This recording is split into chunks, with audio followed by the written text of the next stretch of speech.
Hey, gorgeous.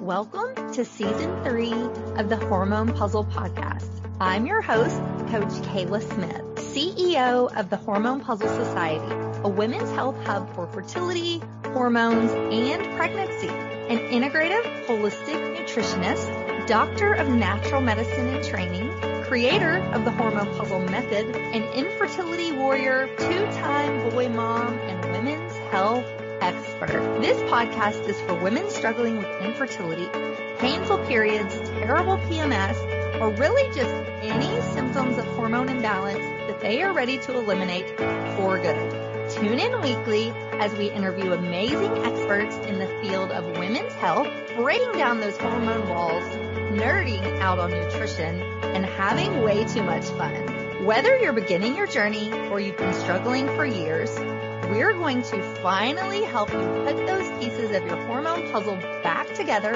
so that you can get pregnant and eliminate those pesky symptoms for good. Not to mention, stay pregnant, have a healthy super baby, and easy postpartum. Are you ready?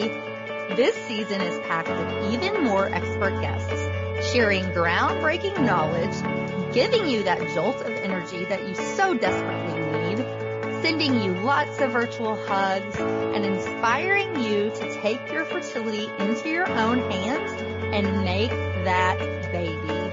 Thank you all so much for tuning in and being amazing listeners. So now let's get started on your road to transformation. On today's show, we have Annette Presley. She's a registered dietitian of over 28 years. Certified functional nutritionist, author, and creator of the Mommy Maker Method. After discovering that the diet advice she had learned as a dietitian was actually contributing to chronic diseases, Annette changed course to learn about functional nutrition and nutrigenomics, how nutrition impacts gene expression. Now Annette helps women literally manipulate their genes so that they can say goodbye to infertility struggles and hello to being a mom. On today's show, we're talking about how your genes affect your fertility and how you can manipulate them through nutrition and lifestyle so that you can get pregnant and stay pregnant. Now, let's welcome Annette to our show. Hey, Annette, welcome to the show. Hey, thanks, Kayla, for having me. Yeah, I'm super excited for this conversation. We haven't dove into this piece of fertility yet, so this will be a good conversation. Yay. Yeah. So let's dive into things. Tell me a little bit more about you and just how you started working in holistic health and with fertility. So I've been a registered dietitian for 30 years, and about halfway through, I found out that everything I had been taught was wrong and actually causing the advice I was giving out was causing chronic disease and obesity. Oh. Yeah. So that's a hard pill to swallow. I almost gave up nutrition entirely. I was really angry. But I decided to stay in there and tell the truth because I thought people really needed to know what's actually going to help them heal. And so that kind of started me down the path of functional nutrition. And of course, that's where we learn all about, supporting the structure and function of the body and actually healing the root cause. And then one day I was at church and God told me to go tell this girl, Sharon, I could help her get pregnant. And, my first reaction was, what? I don't even know her very well. I have no idea if she's trying to get pregnant. Who does that? Yeah. But I finally got up the courage to go do it. And, sure. And it turned out she had been trying almost 2 years. And so I just tweaked a few things in her diet and had her take a few supplements, and she was pregnant in 3 months. Wow. Yeah. And I really didn't think about it too much, until a couple of years ago. I was on Facebook, and a woman in one of my local moms groups posted about her second failed IVF or in vitro fertilization attempt. And I was reading the comments, and the number of women who responded with similar stories just floored me. I had no idea that so many women suffered from infertility. And I just fell on the floor and cried. I just thought we have to do something about this. So that's kind of how I got into niching in fertility. I love that. And it is crazy how many people struggle. It still blows my mind that so many of us, and, it definitely boils down to root cause and, why are we all struggling? So I love that story and thank you for sharing that. And so today we're going to talk about how our genes affect our fertility. So talk to us a little bit more about that, because like I said earlier, this isn't really a place that we've talked about before much on this show. So how do our genes affect our fertility? Yeah, so we all have genes and they don't change unless you move to space, like on the moon or something. Right. But I'm assuming we're all earthbound, right? Yes.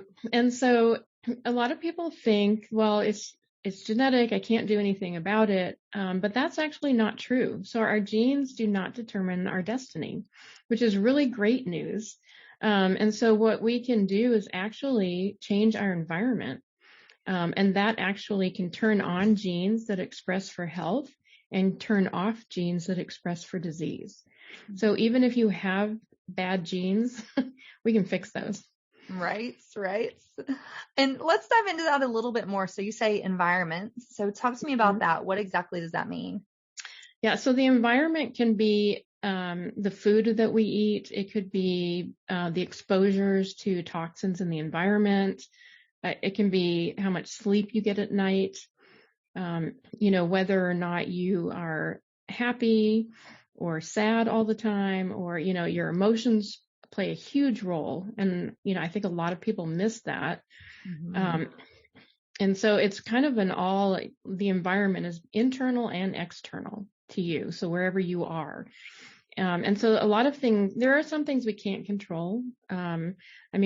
If you live near a cotton field that's, sprayed with glyphosate and whatever, there's not much you can do about that unless you move.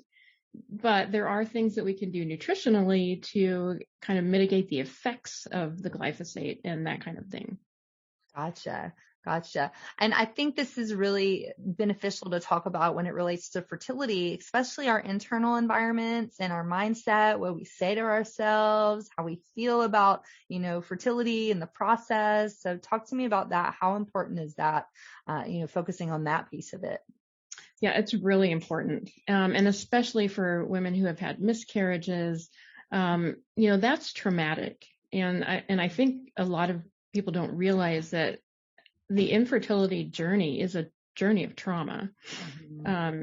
And trauma affects the way you think. It affects your genes, how they express. And so we really have to, one of the things we have to do is look at that trauma aspect. And so for women with miscarriages, what I find is they have this underlying belief that they don't deserve to be a mother. Mm-hmm. So they don't deserve to be able to carry a baby to term and deliver. And so those things actually will affect your ability to get pregnant and stay pregnant. And we can address those things quite easily. We just have to be aware of them. And I think acknowledge, because I think a lot of women, especially with miscarriage, they get told, oh, well, at least you didn't see the baby, or, it's because the baby wasn't this side that it's not a big deal. I think there's a lot of that. And I think that just adds to the trauma. And so I think we really have to start realizing how significant this is. And even though, the baby wasn't actually born, it's still your baby. Mm-hmm. And, you lost a child, and that's very traumatic. For sure. And do you have any tips on how we can manage that trauma, or, how do we move forward in the midst of it? Yeah. So one of the things I do actually is theta healing. Okay. Yeah. And so so I deal with the trauma aspect. But it's this really cool sort of energy healing where you go directly to God for the healing, and it involves forgiveness. So you have to, forgive God, maybe your spouse, yourself, whoever you need to forgive. And then it also involves beliefs. So we find all these things that you believe, like yesterday, I just had a woman who had a few miscarriages, and one of the beliefs was it's a sin for me to be a mother. That was one of her beliefs. So we took care of that with the theta healing.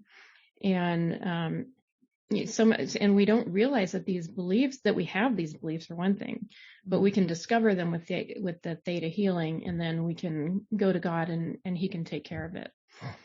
I love that. And that's one thing we talk about a lot here is, fertility is not just physical, it's mind, body, spirit. And so tapping into that energy field and releasing that trauma. And I love taking it to God because he is the healer of all. So yeah, exactly. That's sounds amazing. And I'm sure it benefits so many of your clients. And so I'm so glad we're talking about it right now. Yeah. That's amazing. And so is that something where we would need to come to a practitioner like yourself in order to have you facilitate this? Yes. Yeah. And there are a lot of theta healers out there. So I'm obviously not the only one. But yes, it helps to have somebody else because they can actually go to God on your behalf and ask, like, what are the issues? And then we can bring those down and start writing down the beliefs that might be apparent. And then we muscle test those to see which beliefs, you believe and which ones you don't. And then we take the beliefs that you do believe that are not helping you. We take those to God. We heal those from the root cause where they came into the picture. And then sometimes we might change the definition of what you think maybe love is, or being a mother, or whatever definitions are not serving you. And so we ask for God to download his definition of things for you. And so it's and then we also take the people who need to be forgiven, because unforgiveness is a huge, that can really block a pregnancy.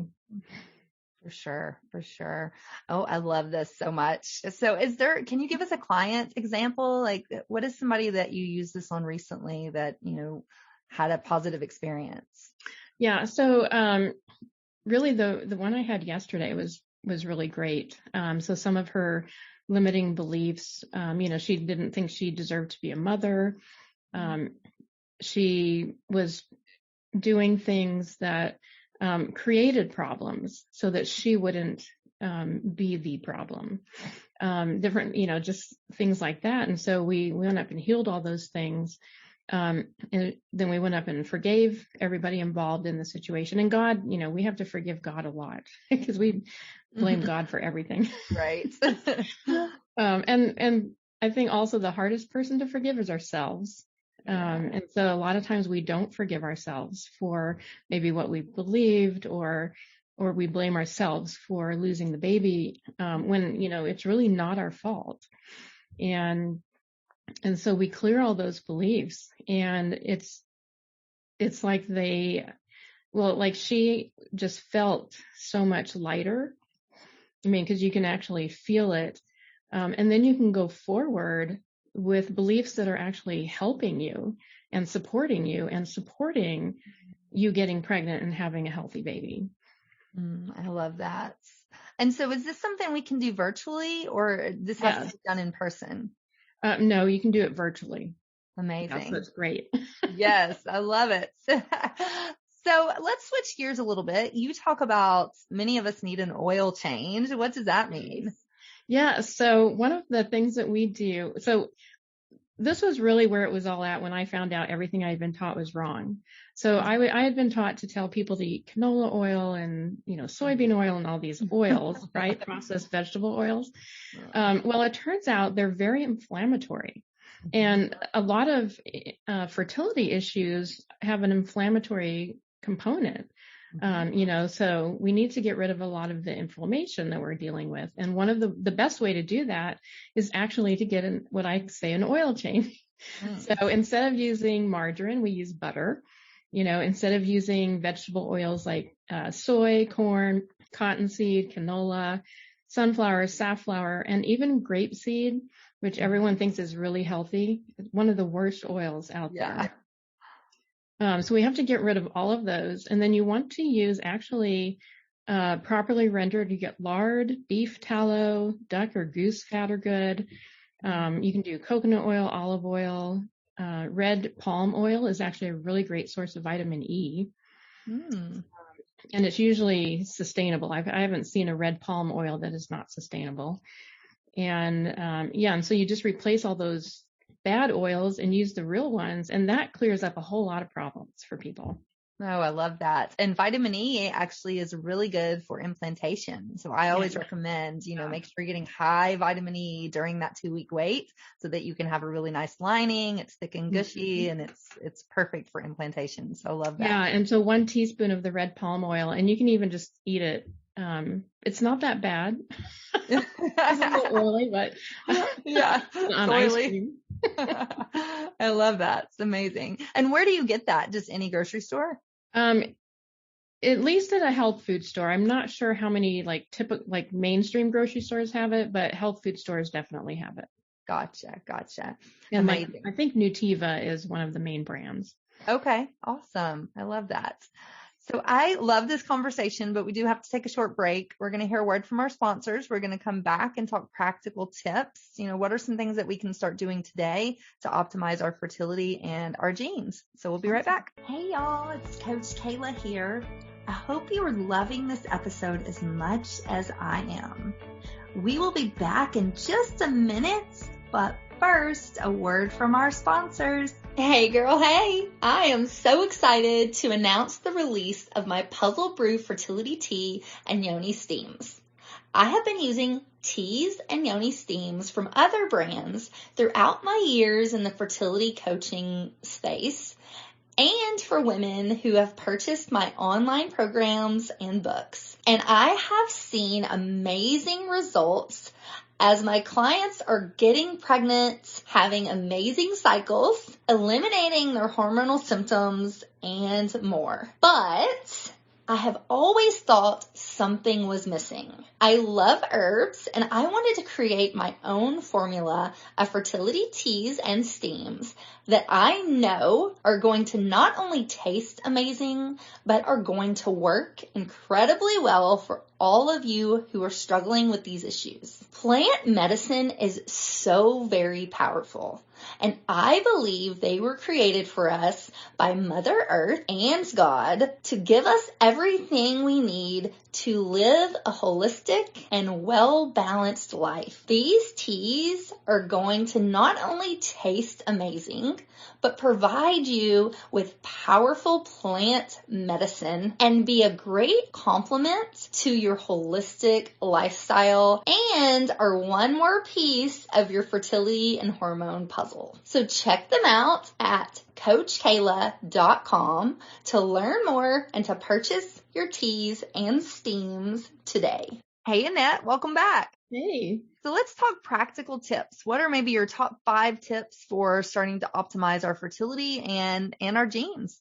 So the first tip is you want to eat more salt. And I know we're told, cut out the salt shaker, don't put salt in your food and all this stuff, but a low salt diet is actually a contraceptive.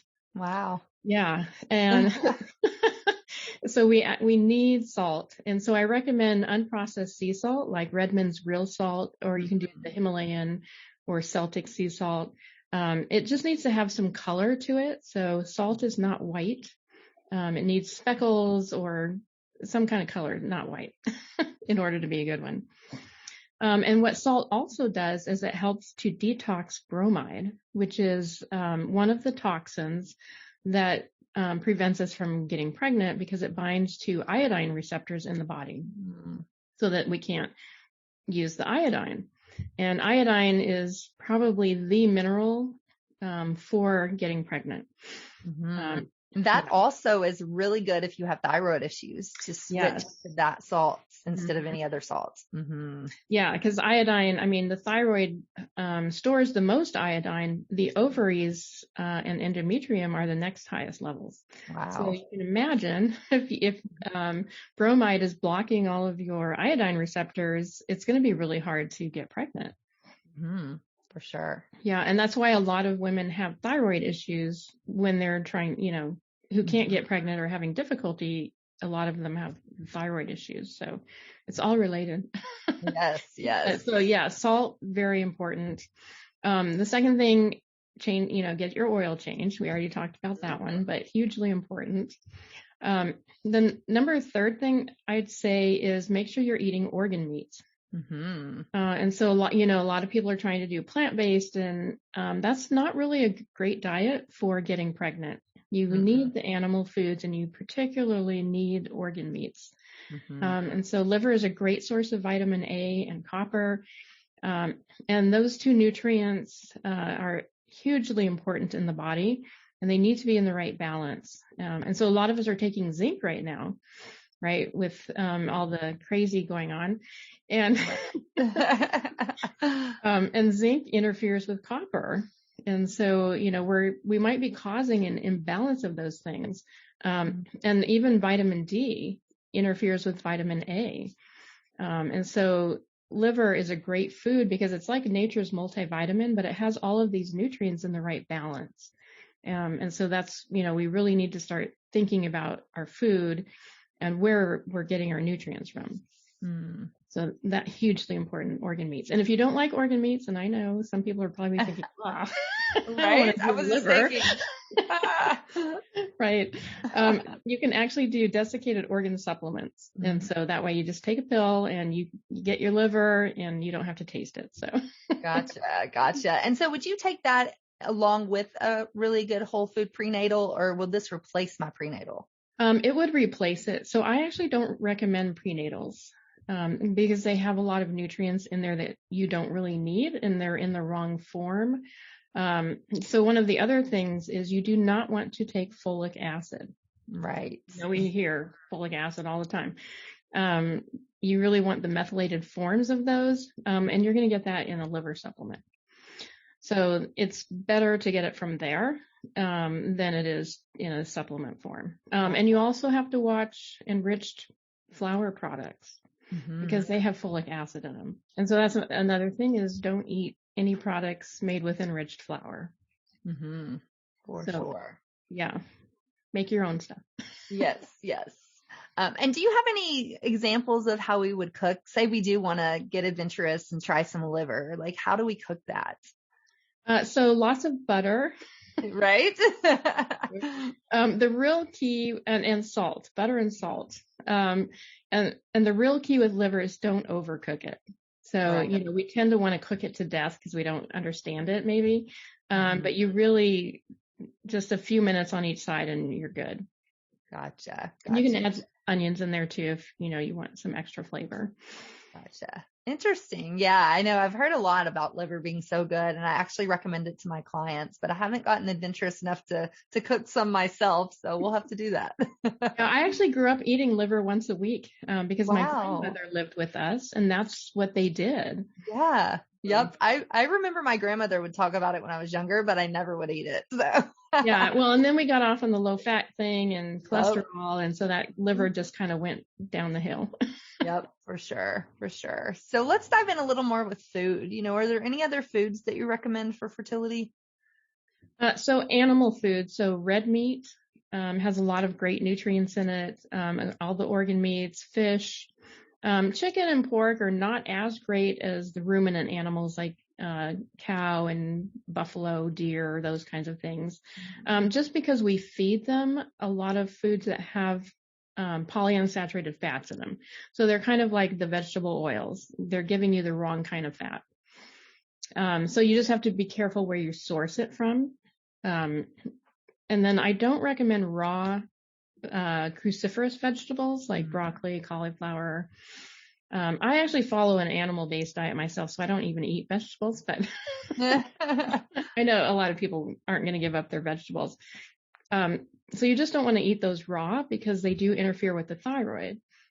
So you want to make sure you cook those. And then for some people, they could have an intolerance to oxalates. So like green leafy vegetables like spinach and chard, those things you might not want to eat a lot of, or at least cook them for sure. Don't put raw spinach in a salad, that kind of thing. And then I also recommend avoiding any soy that is not fermented or organic. So organic fermented. So like soy milk, soy nuts, soy flour, all of those things are going to interfere with your thyroid as well. Gotcha. And we hear a lot about thyroid. I find a lot of times people struggling with fertility will also have thyroid issues, and we hear a lot about the relation with iodine to that. Yeah. So is it we're deficient in iodine, or do we have too much iodine? Let's kind of dive into that. Right. Normally it's deficient. And so the majority, and so this is one thing I test, and so far everybody I've tested has been deficient. Wow. And it's not something that typically gets tested for, even though it should be, because we know from like third world countries that low iodine levels lead to miscarriage and infertility, and even poor IQ in children, and probably allergies, asthma, autism, ADHD, learning disabilities. All of those things are attributed to iodine deficiency in the mother. So just fixing that one nutrient changes everything. Right.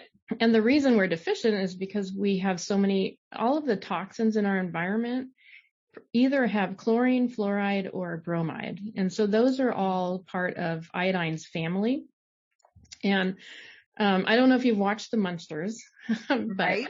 Yeah. So iodine is like Marilyn. So she's the beautiful, normal human of the family. And bromide, fluoride, and chlorine are the monster family that she has to deal with. And so they're always making problems for iodine. And they're trying to bind to the receptors. They're like leeches, whereas iodine is just very giving and sweet and kind. Her family is a bunch of leeches. So we don't want them. Yes. But they're everywhere. Yeah. And so if we're low in iodine, how do we get iodine into our diets? So probably one of the easiest things to do is to add Maine Coast kelp flakes to your food, just like salt. That's one way to get iodine. But for a lot of people, you're probably not going to get enough in your diet to fix the problem, so you might have to supplement. But you do need to work with somebody who understands iodine supplementation, because you need to make sure your selenium is good, magnesium, and a whole bunch of other things, so that the iodine doesn't get toxic. For sure. Yeah. And yeah, definitely always work with a practitioner, because I know iodine can be you have to be careful you're not getting too much or too little. So yeah, definitely working with somebody who knows what they're doing is important. Yeah. And if you eat seafood and seaweed, that's great. Again, you just need to watch the sources, because again, we have all kinds of contamination. So even if you're eating high iodine foods, you want to make sure that you're getting magnesium, and selenium. Gotcha. I love it. Well, tell us where we can find you, Annette. Where can we learn more about working with you? So my website is getpregnantplan.com, and I do free consultations, and there's a little button there you can click on and schedule. And then I'm at the Mommy Maker on Instagram, Facebook, Pinterest. I think that's it. Awesome. I love it. Amazing. So before we close out, tell everybody just maybe a piece of advice, a word of wisdom you want to leave us with. So I think my best advice is don't give up. Because if you think you've tried everything, if you haven't been tested for iodine deficiency, you definitely have not tried everything. Right. And if you haven't had your DNA tested, you haven't tried everything. And so there are solutions out there. You're not going to find them in conventional medicine. So don't be afraid to kind of look outside of that and explore options, because there is hope. I love it. Definitely. I completely agree. And we always talk about here, you need a team. You don't just need your conventional doctor. You need a whole team of people to guide you through this journey. So I love that you say that. Yeah. Amazing. Well, thank you so much, Annette. It's so fun talking to you, and thank you for being here. Yeah, thank you so much for having me. And thank you, ladies, for listening to the Hormone Puzzle Podcast. Until next time, bye. Hey, hang on just 1 second before you go. I want to make sure that you are aware of all of the amazing free resources that I have for you on my website at CoachKayla.com. From a fertility meal plan, a cycle syncing quick start guide, a holistic healing cookbook, as well as master classes, blog posts by me and some amazing experts in the fields of fertility, hormones, and nutrition. so many wonderful resources that will help you on your journey. And I wish there had been something like this when I was going through my 2 years of infertility, but there just wasn't. And so that's why I decided to create all of this for you. So make sure that you go and check it out and you take advantage of this plethora of support that I have provided for you. And spoiler alert, these were some of the same tricks and the same foods that I used to get myself pregnant. Not once, but twice, even after my doctors said that I couldn't. So I know that these things work. Make sure you take advantage of that. And I cannot wait for you to be my next success story. So thanks, love. See you soon. Thanks for tuning in today to the Hormone Puzzle Podcast. Check out the show notes for today's episode at CoachKayla.com. If you like what you hear, please subscribe and leave a review. Thanks for hanging out with me, and I'll see you next week.